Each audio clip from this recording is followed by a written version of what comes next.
My name is Chris Hamilton, and it will be my pleasure to be your flight manager on this evening's flight back to London Heathrow. I really do have an excellent team of crew working alongside me this evening, and this does include 2 cabin service supervisors. We have Amanda who will be looking after you in the upper class dream suite, and Vivian who will be looking after the services in the premium economy and economy cabin. Well, firstly, with regards to safety on board this aircraft, I must remind you that smoking, including the use of electronic and smokeless cigarettes, is not permitted anywhere on board this aircraft. So please do observe the no smoking signs throughout the cabin and each of our toilets. Each toilet is fitted with a very sensitive smoke alarm, and it's a criminal and arrestable offence to ignore smoking regulations and tamper with, disable or destroy one of our toilet smoke detectors.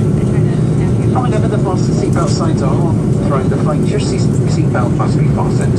We do encourage you to keep it loosely fastened whenever you are seated, just in case we do encounter any unexpected turbulence during the flight. As I'm sure many of you will plan to get some rest on this evening's quick flight back to London, however we would kindly ask you to ensure that your seatbelt is visible at all times, by securely fastening it over the top of your blanket or duvet, and that my crew need not wake you to double check and securely fasten. And while sitting, we do encourage